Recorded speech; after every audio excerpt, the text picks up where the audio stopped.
নমস্কার, আমি সাধনা। আজকের বানাবো বিউলির ডাল দিয়ে সরু চাকলি পিঠা।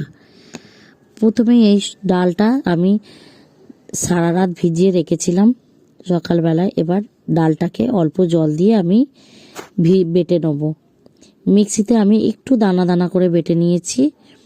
এবার আমি বাটাটাকে আমি একটা বাটির মধ্যে ঢেলে নিয়েছি। এবার ওর মধ্যে আমি দেব 2 বাটি মতন চালের গুঁড়ি। 2 বাটি ডালের মধ্যে 2 বাটি আমি চালের গুঁড়ি দিয়েছি। আর দেব অল্প একটু ময়দা।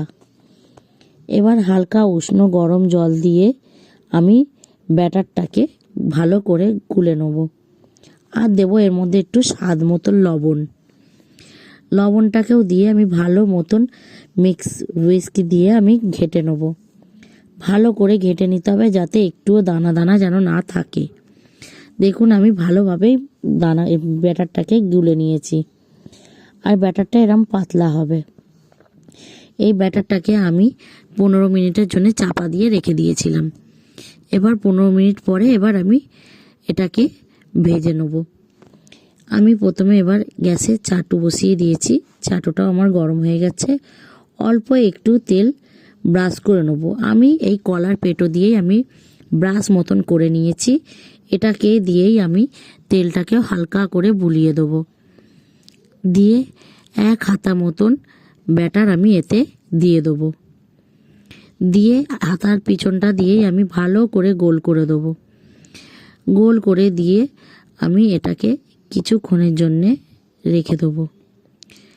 এটা আমার লো আঁচে করতে হবে, বেশি হাই হিটে করলে পারে এটা পুড়ে যাবে। আমি দেখুন, আমি এটাকে গোল করে চাড়িয়ে দিয়েছি। দিয়ে এটাকে আমি 1 পিঠ ভালো করে হতে দেব। এটার 1 পিঠ যখন হয়ে যাবে, দেখলেই আপনারা বুঝতে পারবেন যে ওপর পাটটা শুকনো হয়ে গেছে। এবার আস্তে করে খুন্তি দিয়ে নাড়লেই, আস্তে আস্তে করে কুচিয়ে তুললেই এটা উঠে যাবে ভালোভাবে।